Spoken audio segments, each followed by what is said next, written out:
Customer drop. Sosa, Scion AC. No phone number, nothing. How you doing? Thanks for tuning in. I'm so glad you did. We're about to spend a day making it work on flat rate. Uh-oh.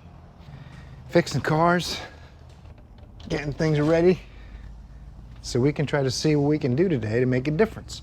Be productive, try to keep the world moving, maybe learn something, have a little bit of fun. That's what we're all about. It's a win-win. People get their vehicles back on the road. I get to keep the lights on. Joe's doing an engine in the Kia. Just about ready to pull it out of there. Hybrid inside here. This is transfer parts, I suppose. Intake manifold. You should never use an intake from a blown up engine. 82 degrees. Really high humidity. I mean, it's been a thing lately. Happens every summer, I suppose. I should be used to it by now. What do we got going on today? Not a lot. Clearing out quite a few cars out in the parking lot here. We got Ford Escapes galore. Joe put headlights in that Mercedes yesterday. This customer approved thousands of dollars worth of repairs and abandoned the vehicle, never came to get it. It's from like a year ago. Customer at the Scion walking around in the parking lot here looking at me. He just put a key drop envelope in there. What are you looking at? Anyway. What the heck is this for? What is that? What do they call that? Haven't done one in so long, I don't remember. I have seen a lot of cars that needed them, and they declined it and took them. When it's slow, and you're working on flat rate as a mechanic, and it's slow season, things get weird. I don't know what it is, but it happens pretty consistently. If it's slow, it's weird. This is what Joe's got going on. Anyway, let's stop flippity flapping and see what we can do today to make it a video worth watching. Hopefully the audio is under better control. Hopefully the video is a little bit better. And I'm gonna edit probably 90% of that out because I'm just running my trap for no reason this morning. I don't know why. Let's finish getting this place open up and get started. Stay tuned. Look at this beautiful Scion XB. My wife had one, same color and everything. Back in 2004, I think, I bought it for a new. Anyway, AC check. Car is basically, the AAA battery says a lot. Every time I see one, the car is in about this shape. I don't know what it is. It doesn't mean it 100%, but it means often. Maybe 3 out of 5. There's some stuff going on. Not sure what's, there's a lot going on, you know. It's thirsty too. I mean, really thirsty. Big Marvel fan. Got quite a bit of reading material ready to go. I don't know what happened down here, but you know, hey, his AC doesn't work, and that's what we're really here for. We're in here to critique and criticize someone's cleanliness. I'm gonna do it anyway, but that's not what we're here for. All right, we got the AC on. Put it on recirc, max. Yeah, compressor's not even running. I didn't think it was on. I guess it is. Maybe it has no refrigerant. Maybe it has an electrical problem. I'm gonna take this thing to a mechanic, see if we can figure it out. I'm just gonna get the machine, hook it up, see if there's any refrigerante in there. Little low side action. We're not here to judge. I enjoy it just for the entertainment purposes of it, but really, in the grand scheme of things, as long as I don't get sick, I don't care. Honestly. I am amazed though, like I can't get myself to leave napkins and water bottles in my car unless they're in the door panel ready for me when I gotta sneeze or something. Neatly stacked. Oh, you think I'm kidding? Okay. I'll take you out and show you right now without any editing. I'll take you out live to the old Tundra. And I think I'm just wound too tight, maybe. I don't know. Maybe everyone else is right, and I'm the one that's wound too tight. See, like, this grass is killing me right now. I really want to take it out and clean it, but napkins ready to go. Gotta have a handy dandy letter opener. And I don't know, I did get a duck. They had them for 97 cents at Walmart. I thought it was funny, just to get a rise out of the Jeep people. Get back to work, will you? See if this AC's working or something, or if we can get it working.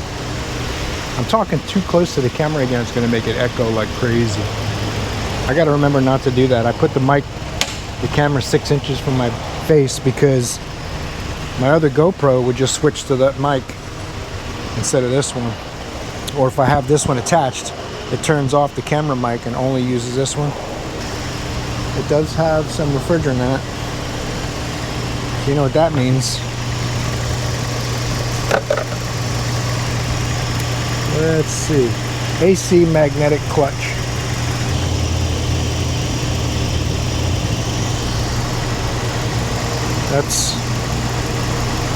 That's weird. There's nothing in that slot on the fuse box. It's supposed to be in the middle. Something tells me there's something wrong. Fan, ST. Huh. These are really bad for relays going wonky. Usually you just tap on them, will start working.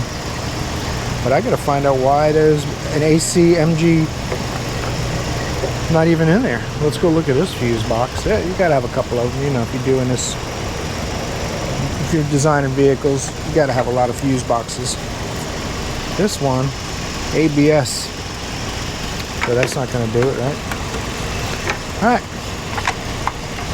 What's really weird is, if you look closely, the fuse panel is not populated in those locations. Has someone moved the relay and relocated her wiring and stuff? Or I'm gonna have to look it up, see where it's supposed to be on this car. That's unusual. Everything's unusual anymore nowadays, but I gotta do an inspection on this car too. But I'll tell you one thing, I certainly can't get to the cabin filter. Well, there's a 7.5 amp fuse and a relay in the dash. It's not here. It's moved to a newer system with the same fuse box from the older version, I guess. But I don't really want to dig in this dash and inside this car too much. I'm just going to go right to the compressor if I can get to the connector and see if it's got power and ground. Compressor's the most common failure. Everything's a mess inside too.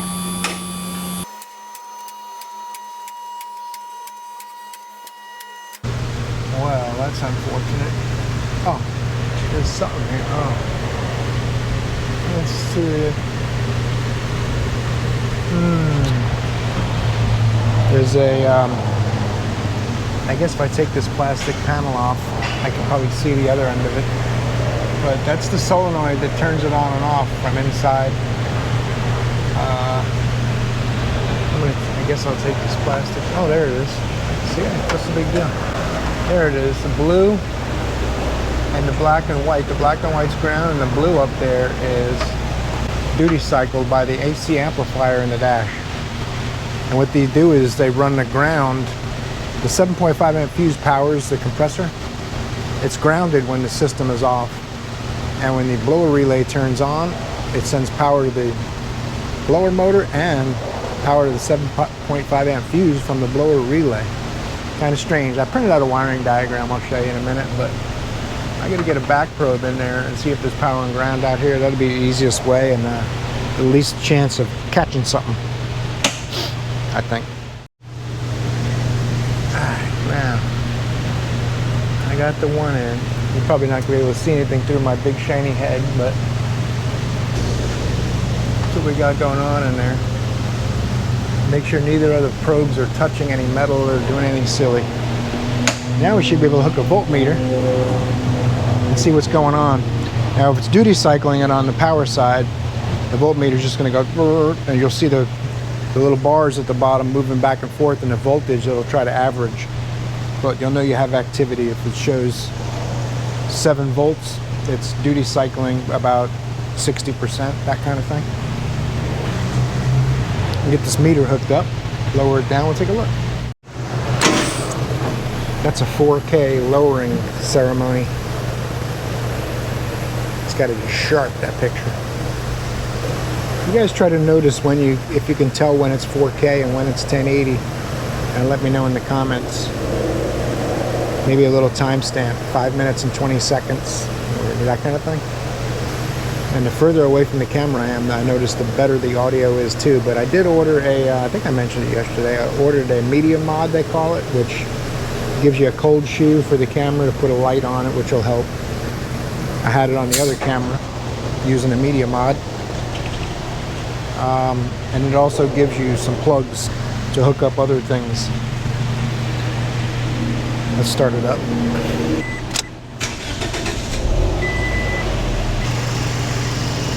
Boom. I didn't have to get in the car or anything. It's got a bad compressor. It's not doing nothing. Okay, that was easy.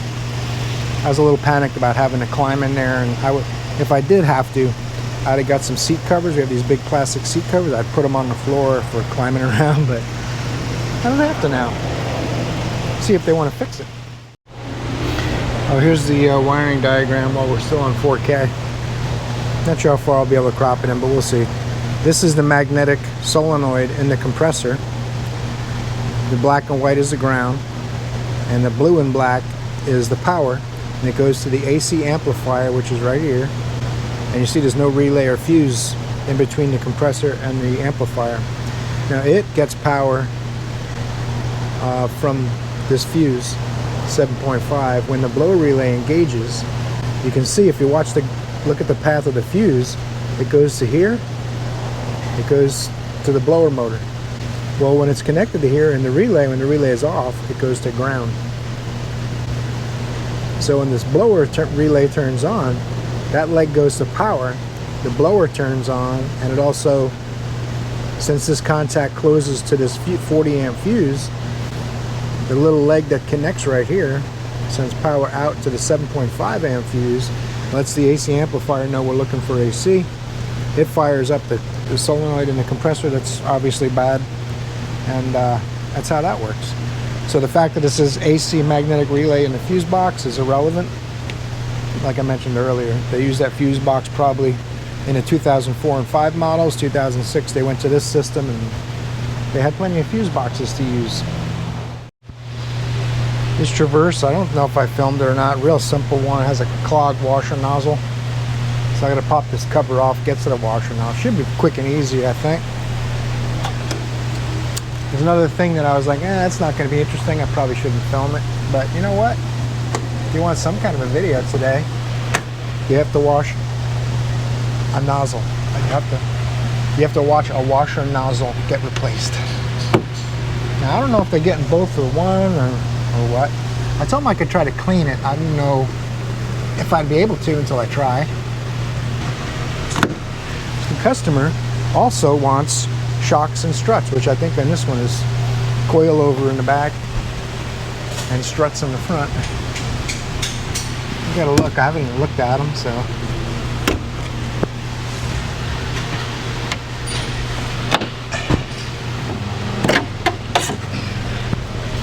I don't know when the washer nozzles and struts are going to get here.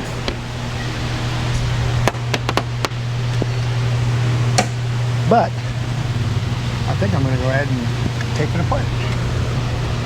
Well, there you go. They both broke. So there's no cleaning them. So I guess it's a good thing we ordered them. And the way these normally work, these little clips here, you squeeze them in, and they come right out. I do need the rubber booties, so I got to take the plastic out of them by crumbling it, since it's all crumbling in the first place. Get out! Pulling all the pieces out of there. This one ought to come out pretty easy too, since it broke the worst of both. Oh, that's not good. Yeah. I told them I could try to clean them. I wasn't sure if it would work, but obviously when they crumble in your hand, It could have also been that it was cracked already and some of the washer fluid was spraying out here, but I didn't see any wetness when I opened the hood. So it probably was clogged and brittle and broke, so that's my theory. I'm sticking with it. Oh, just literally crumbles in my hand. Oh, the adjuster's here for the Camaro finally. I didn't think they were gonna come. The Scion is a no-go. He said, I can get a compressor for 275 bucks online and put it in about 10 minutes. Said, okay, you got a plan. That's all it takes to get it done. Have a plan, some tools. I would knock it out. I don't blame you. We can't do it at cost and charge you 10 minutes. But you can certainly do it yourself. That's it. It's easy. It is actually really easy compressor. All kidding aside, but how high you guys? You guys are really tall. I'm really short. Maybe both. 22 milliliters, and we'll get some of these wheels out of our way. It's gonna happen really quick. It's gonna be like, pow! Told you. Now, my spidey senses tell me this should be a fairly straightforward job.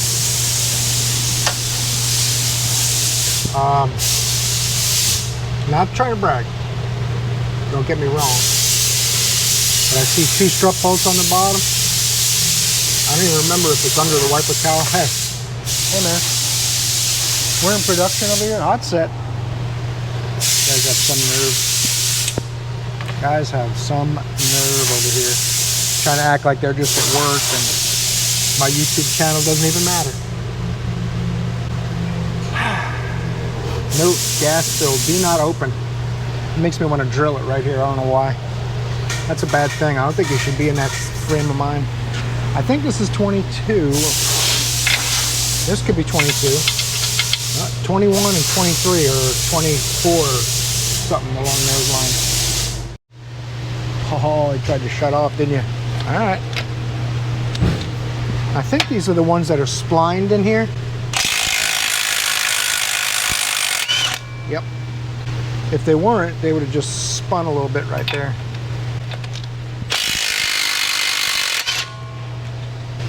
I think that's going to be an 18 on the sway bar linker. I got to grab one. I didn't grab an 18 yet.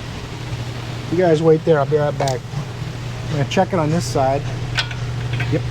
This is one of those I might have to hold the sway bar link's shaft. It's 8 millimeter or something like that. But we'll break it loose and see. Yeah, it's spinning. Okay. That tells me I got to hold the nut and turn the sway bar link stud instead. And pull you over in the side. There you go.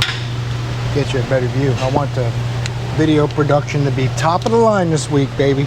There's no excuses. It's been a little slow. I don't have tons of footage. No excuses. Except if I get too close to the mic. Even with all the adjustments I've made and the mic cameras, the mic in the camera down to minus 47 decibels, if I'm within about a foot of the camera, I still have the echo. And there's no way I can see to turn them off. I chose the external mic as the primary mic and the camera mics are secondary, but no way to completely disable them. I'm hoping the media mod will do that. And a couple people have said, just use your old camera. I'm like, well, then it would feel like I really wasted the $700. I think this will be better once I sort out all the bugs.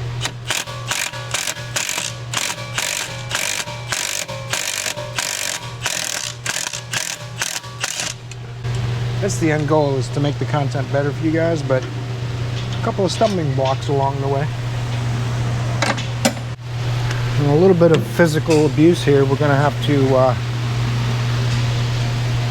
do this.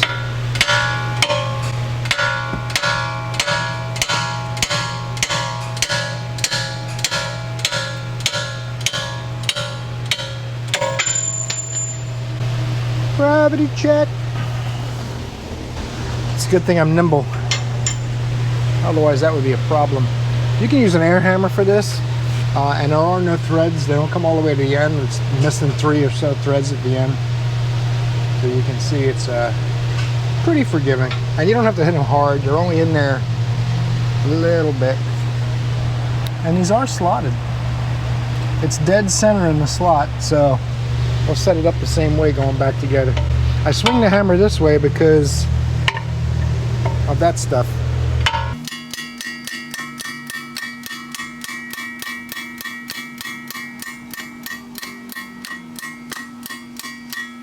I don't mean to make it look so easy. I'm going to take this rear shock loose before I let it down to get the struts from the top. I'm going to get this loose. I think that I need a jack stand or something. So I'll loosen these up here without taking the bolts completely out. Uh-oh.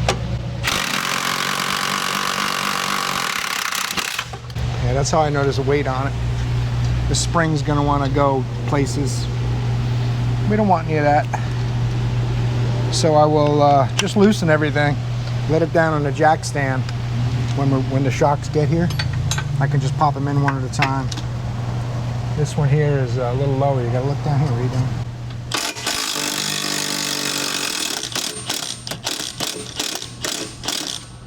I don't want to come all the way out of the arm with that yet. Gotta take the load off of it first. I was afraid of that. I can't see the top of the struts. I was kind of wondering about that, and here we are. They're under here. So I got to take this wiper cowl panel off, which goes under this. So I got to take this off. That's fine. GM. Hey, let's recess these down in a hole. Yeah, that'd be cool. Well, how are we going to get them back out? What does that matter? Oh, good point, boss. Why do you want to recess them? Oh, so it'll trap water and stuff, cause problems. Oh, that's perfect. Good idea. Just sell them a new car a little sooner. Yeah. Now you're thinking, hey, boss, if we overdo it and sales drop, what do we do then? Oh, that's not going to happen. People love new cars. They'll buy them no matter what it costs. Really? Even if we reduce the quality? Yeah. We don't need to have hardly any quality control. We'll just have the dealers fix them under warranty and pay the mechanic 3/10 to put an engine in. Good plan, boss. You're smart. No wonder why you're the boss. No, I got to get my market share higher and get my stocks to go up so I can make millions of dollars a quarter in stock bonuses. That's what it's all about, baby. Making that money. Should we take care of the customer just a little bit? Yeah, the hell with them. Where are they going to go? I talked to the guys over there at the Chrysler and the Ford plant. They're doing the same thing. People don't have a choice. Oh, okay. Unless you want to go back to a horse and carriage. Well, maybe they'll do that. I don't know, boss. No, what we'll do is we'll make it illegal to have a horse if you're within 5 miles of a city.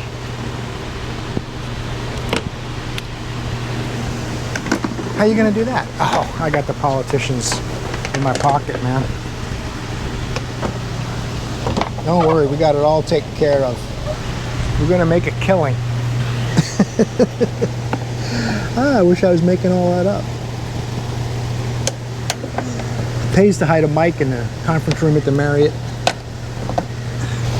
Wow, I got to take this ground post off here to do that too. That's cool. You might say to yourself, Jimmy, why are you recording all this? I'm like, you know what? Sometimes I'll come up with something really good that I'll leave in the video. I do have to take the wipers off, so because they go under that. That's fine. I gotta take the oak leaves off, they go under that. There you go. That's how you wanted it. It's off now, isn't it?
Some of the finest quality components money can buy. This car is going to be ready for autocrossing, drag racing, or taking the kids to soccer practice. Whatever suits your fancy. Alright, let's see here. Just muscle this thing up in place. Nope.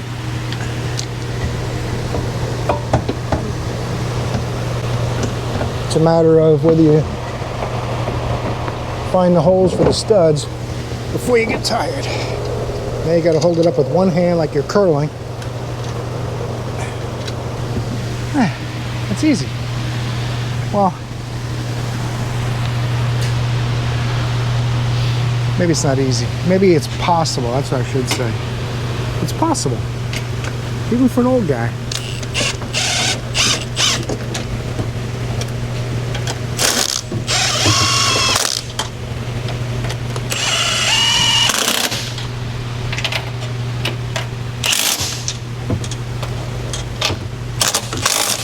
I saw somebody posted on a forum I go on once in a while that they're finally retiring after 25 hard years in the business. I'm like, wow, 25 years. For me, that was 82 I started, 92, 102, so 2007. That's when I started working here 19 years ago. That's right, I'm old. Come on, man, what are you doing? There you go. I knew it fits. Came out. It's got to go back. Gotta get some twigs and leaves out of here. This little ground stud thing. I guess they want you to take this cap off or something. Don't make me get a torch. That thing will come right off. I'll do it too. I will do it. Now these need to go under, there's little clips that go under the windshield. And once they're in place, it kind of drops right in. Oh, you know what? I got to spin it on with my regular socket before I go to my wrench and, uh-oh, raining.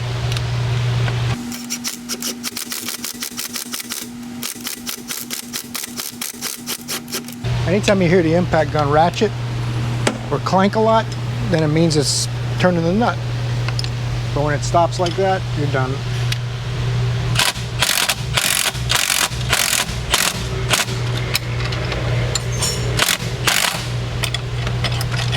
Uh-oh. Uh-oh. Can I have my socket back, please? If I ask nice.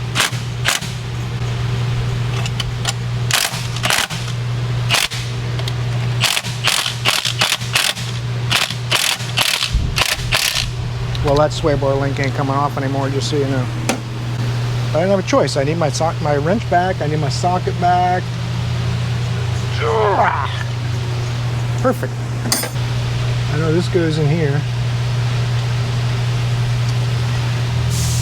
I don't think they have a hole for this in the strut. That's interesting. What do you do now? I know. Carry on, my good man.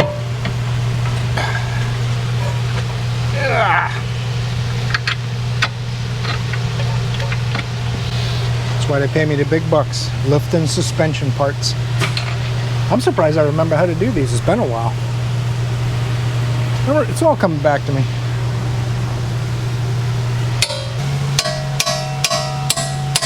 It's hard to believe, but it's all coming back to me now. Now there is a little bit of adjustment here. And like I said, when I took it apart, they were in the middle, which doesn't want to seem to go that far, but that's all right. I didn't design this quality component. I'm just installing it. Not up to me.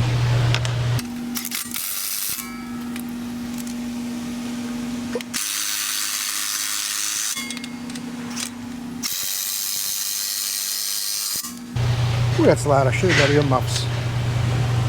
I bet you we peaked the audio with that. We creators, we call that clipping, actually, not peak, but you know, that's all right. This thing doesn't really move. And I think the hole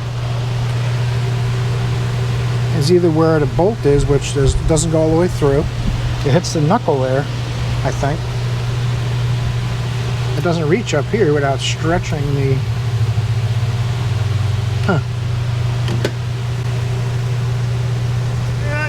Maybe I can do that. Oh yeah.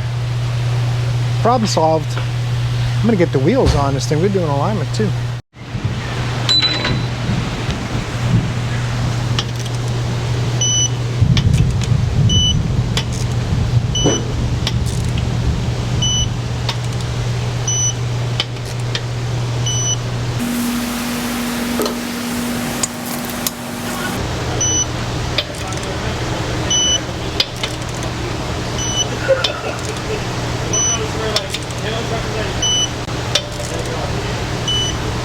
For the alignment, I think I got an emergency intermittent misfire diag. Customer's waiting. So if we get the alignment right clear, I'll probably move this over there. The washer nozzles I think are here too. I can pop them in real quick. And then I got the dreaded red tag.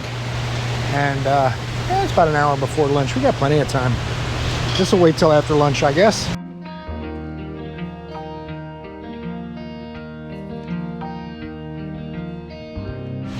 Look at this beauty. 2015 Chrysler Town and Country. Luxury family truckster. Down from Canada on vacation. Came in wanting spark plugs and coils. And they talked him into a diag instead. It's intermittent. Doesn't do it all the time. He's here waiting. We got an hour to figure it out. Let's get on it. What are you doing? Let's show you some codes. We don't have any PCM codes, so it doesn't see a misfire. We do have an ABS code, cluster, and some other things that aren't going to cause him to feel a drivability issue, radio codes, stuff like that. Brake pedal switch stuck. Well, that is not what we want to see. That's in history, though. It's not current. I guess if it's happening right now, we will be able to see that in data. We'll go into ABS, enter the system. Oh, I got a little bit of a headache, man. What's going on with that? Probably because I haven't eaten all day yet. Ignition counter, 21,399. Initialization complete, failed. Brake pedal released. Let's press on the brake pedal and see if it changes status. Pressed, released, pressed, released, pressed, released. Why does it have a brake sensor code? What are you yapping about? ABS. That's because I'm in the ABS. Okay. Let's close the doors, see if that helps. Nope, it's still sad. So it's going to yap at me the whole time because I'm in the ABS. Okay. You can do what you want. Steering angle sensor. It's a little off to the left to be 0. Oh my goodness, what are we going to do? It's an intermittent problem. The brake switch is working right now, so why it has a code for that, your guess is as good as mine. Let's go out here. We already sent the report up front. We'll clear all the codes. I'm going to take it for a drive. It's raining pretty good, but I'm going to take it for a drive and see if I can feel what the customer feels. Once they say it's intermittent, you could pretty much make sure that 1 hour diag is not going to get it done. But especially if they want to wait on top of that, just kind of, it becomes like, well, let's try this, this, and this. You know, I don't want to do that. Anyway, let's go in PCM, just for kicks and giggles and stuff. Someone got an axle job, it sounds like. We'll go with misfire data. 1, 2, 3, 4, 5, 6 graphs. Ooh. Zings up nicely in park. Let's put it in drive. It may not let me power brake it. Oh, it does. Cool.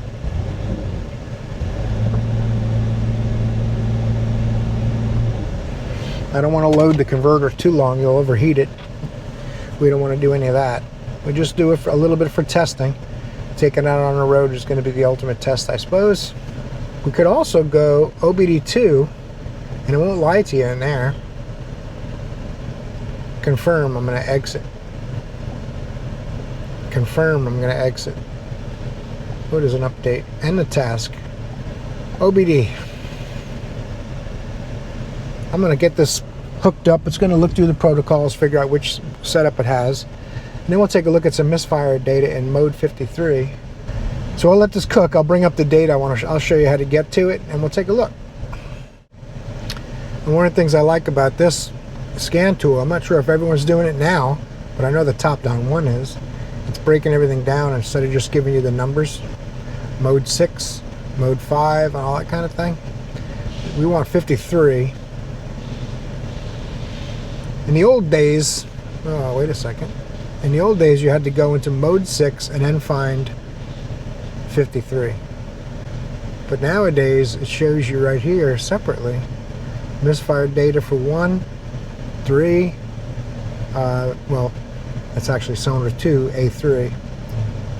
And we can look here and see the max allowable, the minimum, and what's actually happening.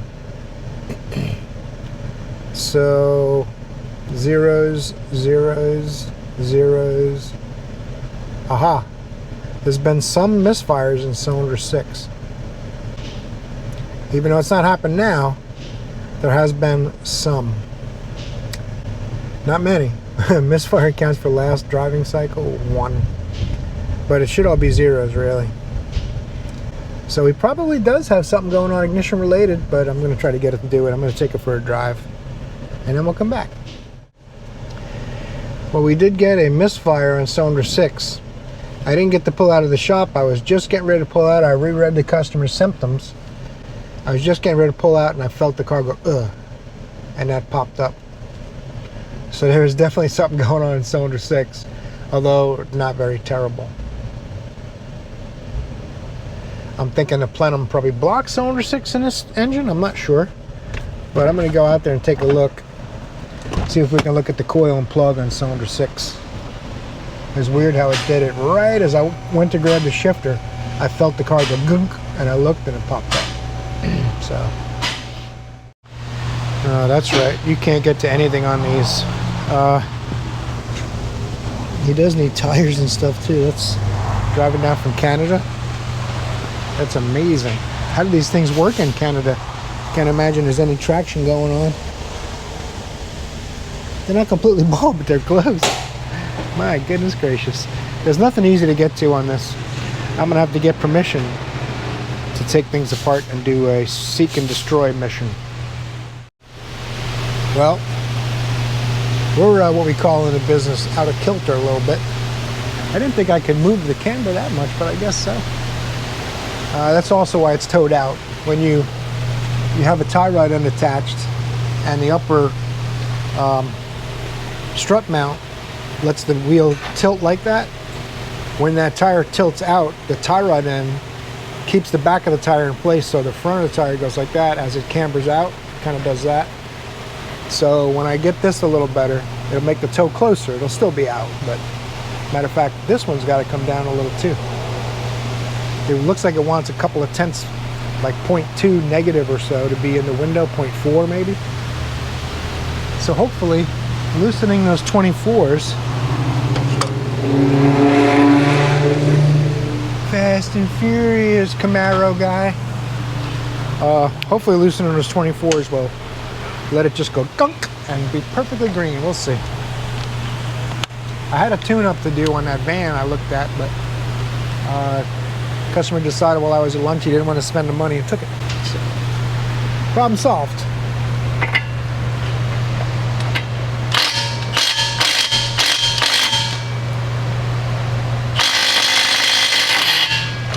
What the hell?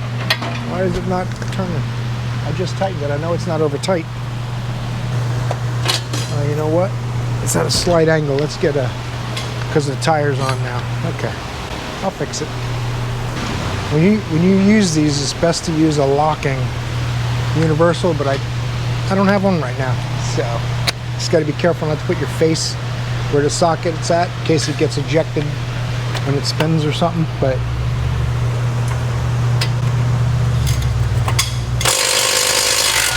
wow, I guess I tightened it good, huh?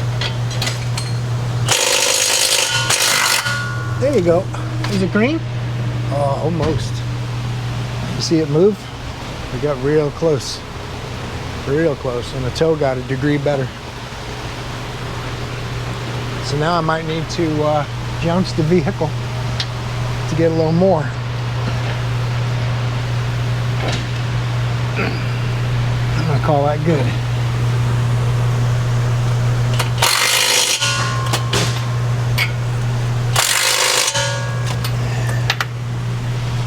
Look at that.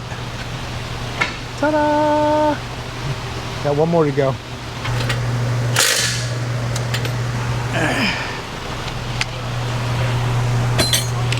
Now, should just be a matter of setting some toe. I think it's a 22, but I'm gonna try. Oh yeah. For some reason I wanted to try the 15/16, and that's what it was. Ooh, didn't go. I thought it was gonna go. It's pretty tight. Since you can't help me push on the wrench, I'm gonna need to move back a little bit, please. Thank you.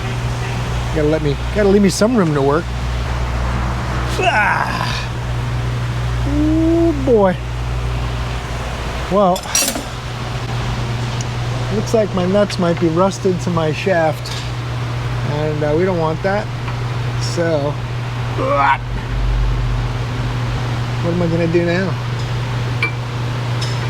I need to break this loose a little bit. I know this stuff doesn't work, but let me try it anyway.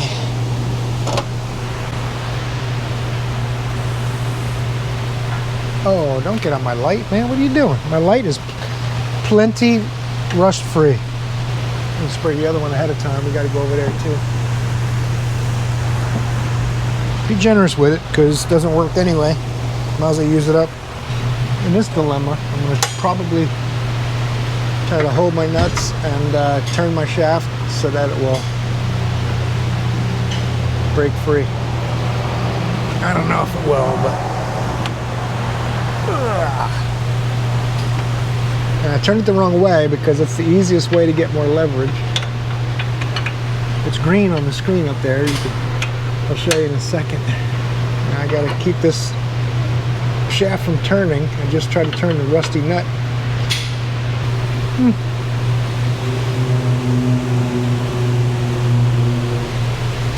Being a little difficult, but we'll get it. I'm gonna break it loose again. Should be a little easier this time. And I'm gonna turn the tie rod end, go a little more positive so that when I tighten my nuts, it won't take my measurement out. Alright, one more wheel. I do have the steering wheel locked, but I'm surprised the other side moves so much.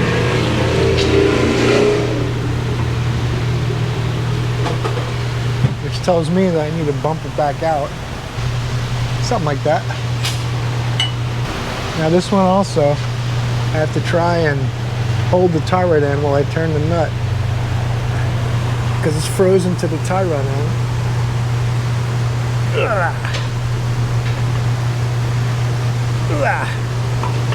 I didn't think it was going to go that easy, to tell you the truth. I thought we were going to have the liquid wrench over here. This car has not had an alignment done in a while.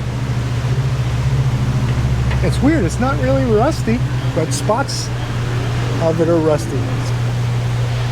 This thing's all basically done. I'm going to lock this down a little better, take it for a drive. This car's done. Maybe we'll get something else to do today. It's exciting. At least we're getting some work today. I'm actually doing pretty good this week, but it's kind of weird. You're sitting around and slow, and 2 hours goes by doing nothing, and all of a sudden, hurry, this customer's waiting. But that's just the nature of this business, you know. Oh boy, now it's just a matter of taking it for a road test. Oh, you want to see the washers too? Watch this. I put this up because Joe's making a bunch of noise over here. He's almost got that run, got the engine in it. Look at this. Are you kidding me? Woo! That's nice. All right, I got to get this the TPMS light we know about on this. The fan is just wailing over here. Take this thing for a drive. Throw in a parking space. This thing's nice now. Brake pedal squeaks. I didn't design it, they did. I know, there's a wall there. I know, don't worry, we're not hitting it. Car's panicking. It's like having a second wife. We ain't gonna park over there for you. Careful, look out for that car. Sorry, honey, but that's funny. I can look at that Mercedes next. Recommended oil leak repairs and stuff a couple times on it. They decline it every time. Now it's not charging. And guess what? Oil's dripping into the alternator from the valve covers. So, see what happens to that one once I finish driving this. That's weird. It was charging a second ago at 14 volts. Now it's at 12. I spent about 20 minutes out there trying to get it started in the rain, and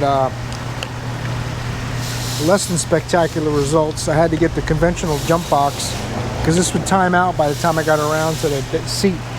I don't know why. Maybe it needs to be charged. Yeah, it's not charging. When I first drove it in, it was.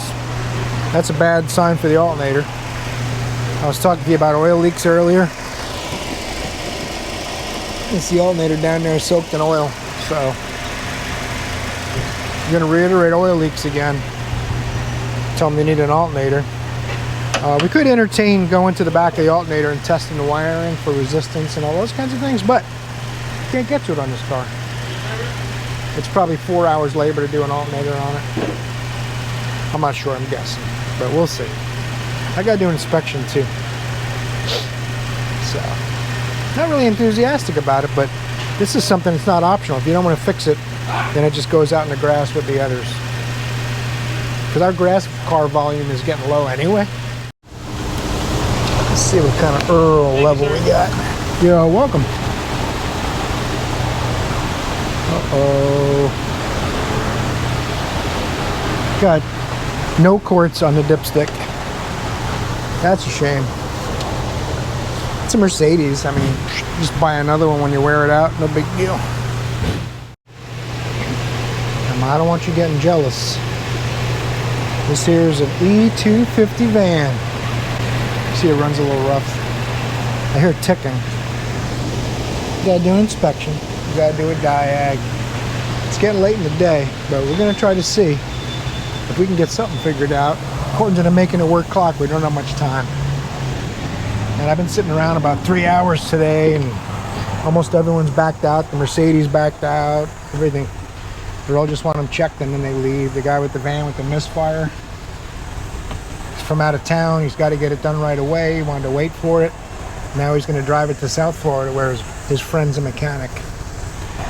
Basically what I'm saying is it doesn't make you feel like working late. So see if we can find out why all the lights are on. ABS. The tire light was blinking. Now it's on steady. Check engine light. It's low on gas. It does have a little bit though. It's not empty. Just a little low. We'll run through this bad Johnny, see what kind of codes he's got, and get a sense of direction. You can pop this engine cover off pretty easy on these to get to the back cylinders and take the air filter out to get to the front cylinders, usually how I do it. It's been a minute since I worked on one, but it's got a sweet upgraded stereo in it and stuff. He's been working on it already because the engine cover's off. You might remember the last one of these I worked on, the customer did a bunch of work themselves, did a tune-up and stuff, and injectors, trying to fix a misfire, and I found a loose connection on one of the injectors. They didn't have it plugged in all the way. So they fixed it, but they didn't know they had fixed it because they didn't have it plugged in all the way. I don't know if you saw that video, it's about 3 months ago. Let's let this thing cook. PCM's what we're mostly focused on. Only 2 codes. And it's going a lot quicker than I thought it would. 6 modules. We don't even have to go anywhere. So I can do a report. Oh, I forgot about that part. I still haven't changed that back. What am I doing? I've been sitting around all day. I saw, you guys see that Eric O, South Main Auto, he posted a couple of just simple videos, bending a cotter pin and clipping the ends. And I don't even remember what the other video was. He had a second video that no audio, didn't talk about anything, just made a video. And the comments are just lighting up with everything he did wrong and all that stuff. And he did it to prove that no matter what you do, people are going to say you did it wrong. That's pretty funny. All right, now Misfire detected on startup. Cylinder 1 misfire detected. That's right up front on the right side on a Ford. They have 1, 2, 3, 4, 5, 6, 7, 8. Nice and simple so the Ford mechanics can figure it out too. That was a joke. Cylinder 1. There's a lot of problems with cylinder 1, huh? Well, that should be pretty easy. Let's pop the air cleaner out and take a look at cylinder 1. Maybe they just tuned it up and didn't plug something in, judging by all this. It's got tools around. Oh, Doritos, Cool Ranch. But I know how bad they are for me, so I try not to once in a while. Let's enter the system and look at misfires live and see if we can see it showing us. Really would wish it had IDS pattern, but active test. Let's see. Man, this thing's running really rough. Give it a minute. Don't worry. We got time. We got time. This is just to go into the ECM to talk to it. So I don't know why it's taking a while, but that's fine. Sorry. I might edit it out just to save you the aggravation that I feel. All right, I'll go. Misfire. Search. Nothing. All right. We wasted enough time now. Let's go look under the hood. Well, interesting. Some oil leaking out of the oil cap. A lot of rust. I mean, the bolts for the intake manifold are rusting off. So it's probably from up north. Even the hose clamps and stuff don't look too great. I need to get to that coil. And it came in hot and I ran it a little bit. Now it's even hotter. You know what I can do? I can use my, I'm going to try it. It's hit or miss. But I have that, what is that thing called? A GC505 or something like that? The tool works sometimes. It shows you if a coil's working or not. It doesn't show you, it'll show you a low spark line if the coil's a little weak, but you can have a low spark line from low compression. It makes it look like the coil's weak too. You gotta be careful with that. The best thing is just to look at the coil, see what it looks like, move it to a different cylinder. But, let me show you. This is what we're dealing with here. Now that's the injector. See the crack in the intake manifold I'm just noticing now too? I'll show you with the light laser. Right here. That crack's not good.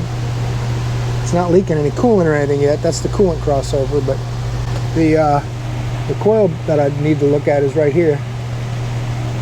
So the injector's easier to check.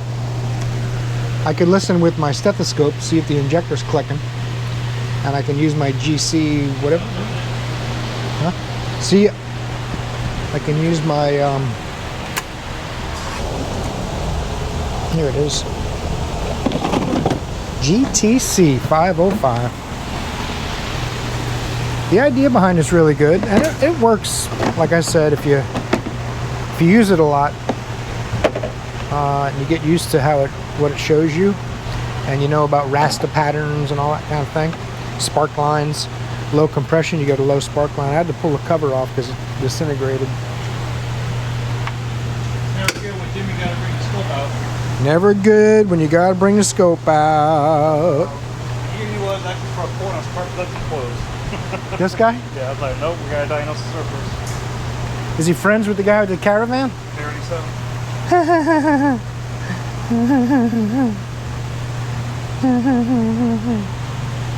It's kind of hot. I can't really get to that coil. It's misfiring on number 1 right up front. So I'm going to try to stick this back there and see if the coil's working, doing anything. How do you even get your hands out? I don't like this Phillips screw jammed into the battery terminal. And there's also a crack in the manifold down here. Yep, I see that. Wow. So a couple little things I already spotted. We're just getting started. Oh, look at this AC cap. That's not desirable. This is someone put a battery in and just decided to push these onto his AC cap. I'm not sure why, but okay. I'm not going to take them off. Maybe he wanted to save them. Let's fire it up and we'll take a look at that coil, see what it's doing. Ooh, that's loud. Needs a new starter like that Silverado, man. Quiet as a mouse afterwards. Uh-oh. No spark line at all. Let's look at this one. See if it looks the same. Yep. That's how I know it's something in my settings. So I gotta go mode, burn time. Now Ford does a multi-spark at low RPM, like an MSD style thing. Just have a cleaner, low-speed burn. They had a lot of problems with emissions for years. You can see how sensitive this is. I'm just near the coil. You see all those spark lines? That's because it's multiple firing each coil. It's like every time it fires it, it doesn't just go hit, bang, hit, bang. That is also firing, but I don't see as many spark lines. And 11.6 max, just to compare it to another cylinder that's not misfiring allegedly. Let's clear it. 11.6, about 3.8 to 4 milliseconds. If you snap the throttle, it'll give you a really good idea, but let's clear it. But this thing misfires so bad that I don't have to snap the throttle. So the max is a little lower, and the milliseconds you can see is jumping around. It's really not happy with what's going on in that coil.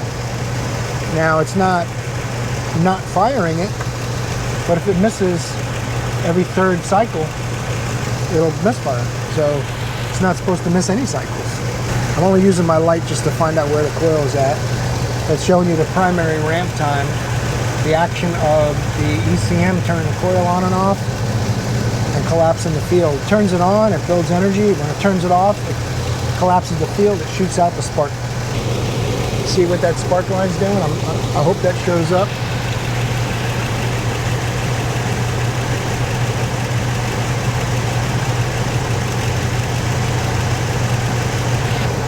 This one doesn't ever do that. So I basically have to get a coil out of there. Let's see, without any personal injury, if we can get this coil out of here. Nope. It's either a 7 or it's rusted away. Don't panic yet. Don't you panic yet, mister and Mrs. It looks like it's bigger. I don't know. That's a 7. Okay. That's good. I don't want to drop this bolt where I can't find it and never land in here. There's a lot going on in this engine. I used to hate working on these things. Well, maybe I shouldn't say used to. Everything's harder on these. If they're in the Grand Marquis, they're not bad. But in a van, nope. It's not the kind of an engine that you would design for a van on purpose. But you would go ahead and stick them in them if you already had it. Ugh. Bye. See you. Ugh, I can't pull the coil off the spark plug. That's not a good look. Well, that's not good. Custom wanted coils and plugs, and we talked them out of it. We might be talking him back into it. Because if this boot rips, he needs them whether that's his problem or not. What's the problem, buddy?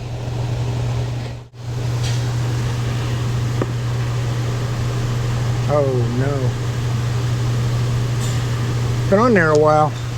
This is a 5.4. I hope it's not a Triton. And these are the spark plugs that break. Let me see if I can get the spark plug out of there without too much fanfare. Got a 6-inch wobbly extension and a regular 5/8 spark plug socket.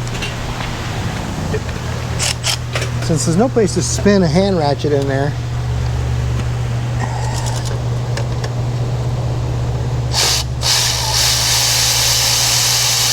must not be a Triton. Came right out. My ratchet doesn't fit out though. That's all right. I'll go like this. See if that fits. Okay. Perfect. Just took the battery off of it. never been tuned up. The plug is showing a ton of wear. I think it's got 120 or something, 117,000 miles, which is low for one of these vans. But it is the original spark plug. They don't come painted in the aftermarket. The problem with Ford too is, with no misfire data, you have to use mode 6 or mode 53, depending on which kind of scan tool you have. Like I showed earlier, my scan tool goes right to it.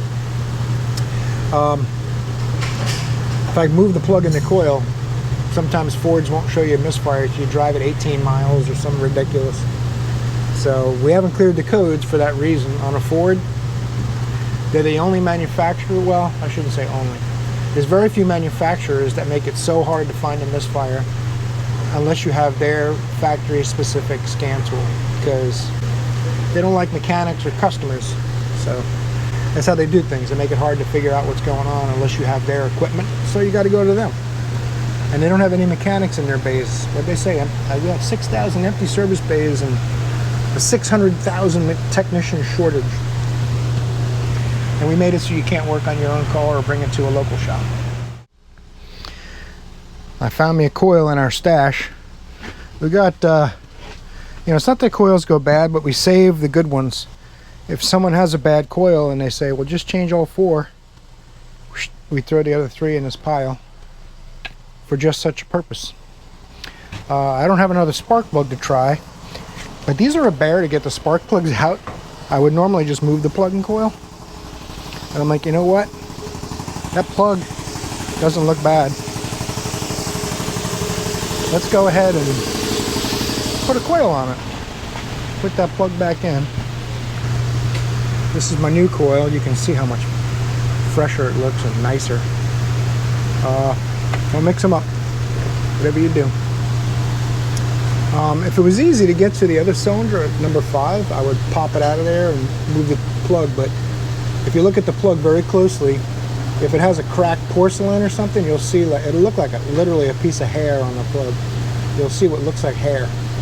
And it's a crack in the porcelain, and the spark will follow the porcelain crack to the case, which is a ground.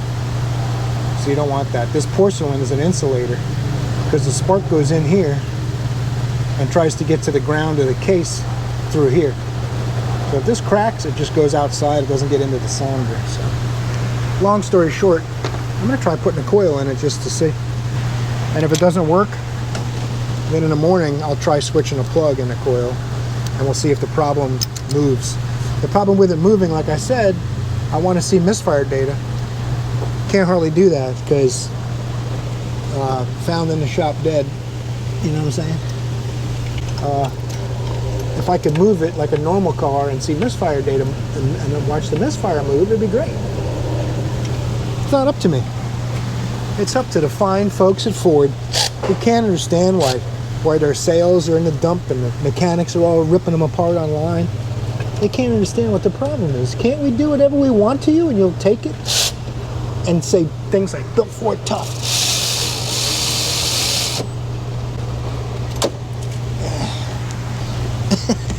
I'm sorry to my Ford fans out there, but I've just never really been a big Ford fan. Although I love me an old Mustang. Tell me this spark plug socket is stuck in there. Because it's the end of the day, that's how it works. You want to hold up here? No. No, siree, Bob. What do you do, swap coils? I got a coil from the back to try. I don't have a spark plug though, and the spark plug will take me half an hour to get another one out. So now I can't get my spark plug socket off the spark plug because the holes in the cylinder head are so tight that it wedges the spark plug socket between the head and the spark plug. Now I got to take it back out just so I can get my spark plug off of it, my socket off of it. I don't understand why it has to be that way, but it is, because basically my universal wobbly deal doesn't hold as tight as it grabs the spark plug. So it's an old snap-on socket. But if I use an extension that doesn't wobble, it hits the fuel rail. Because it's a Ford van, so the Ford engineers were like, hey, This is going to be a real pain in the ass for the guys in the shop. They're like, yeah, what's your point?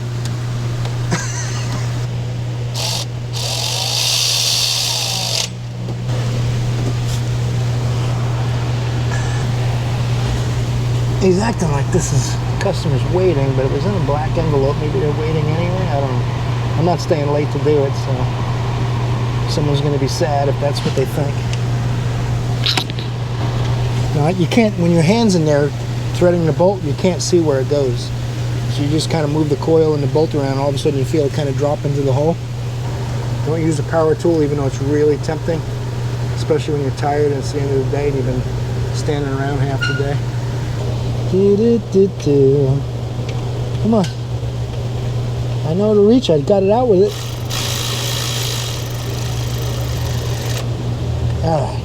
It's already plugged in. I did that while I was putting it in. Let's go fire it up.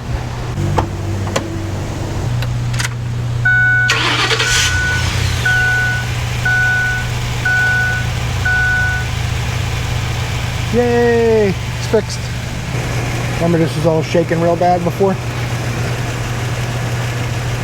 It's running like a champ now, so. Needs a tune-up and at least one coil. Usually ends up being a full set of coils lately. I don't know why. Maybe everyone likes buying coils. But honestly, if you're going to take them all off to do spark plugs, I'd put a good quality coil in there.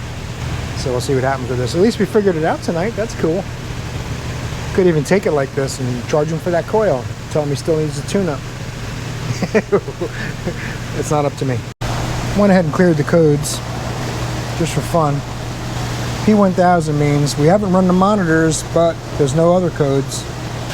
All right, guys, that is it for today. As slow as it was, we still did pretty good today. I think I did like 14 hours. It's like 7 or 8 hours on that Chevy Traverse, and the rest of it was all diags that backed out. We'll see what happens with that Ford van tomorrow. I hope you'll tune in then. Torque the like button on your way out if you got something from today's video. If you're new to the channel, or you just found us, subscribe. It helps a lot. Get in the comments, mix it up. Let me know you just found the channel. YouTube doesn't seem to help us all that much lately, and the audio problems I had last week doesn't help either. That's on me. But the most important thing, hope I see in another video, because you're awesome.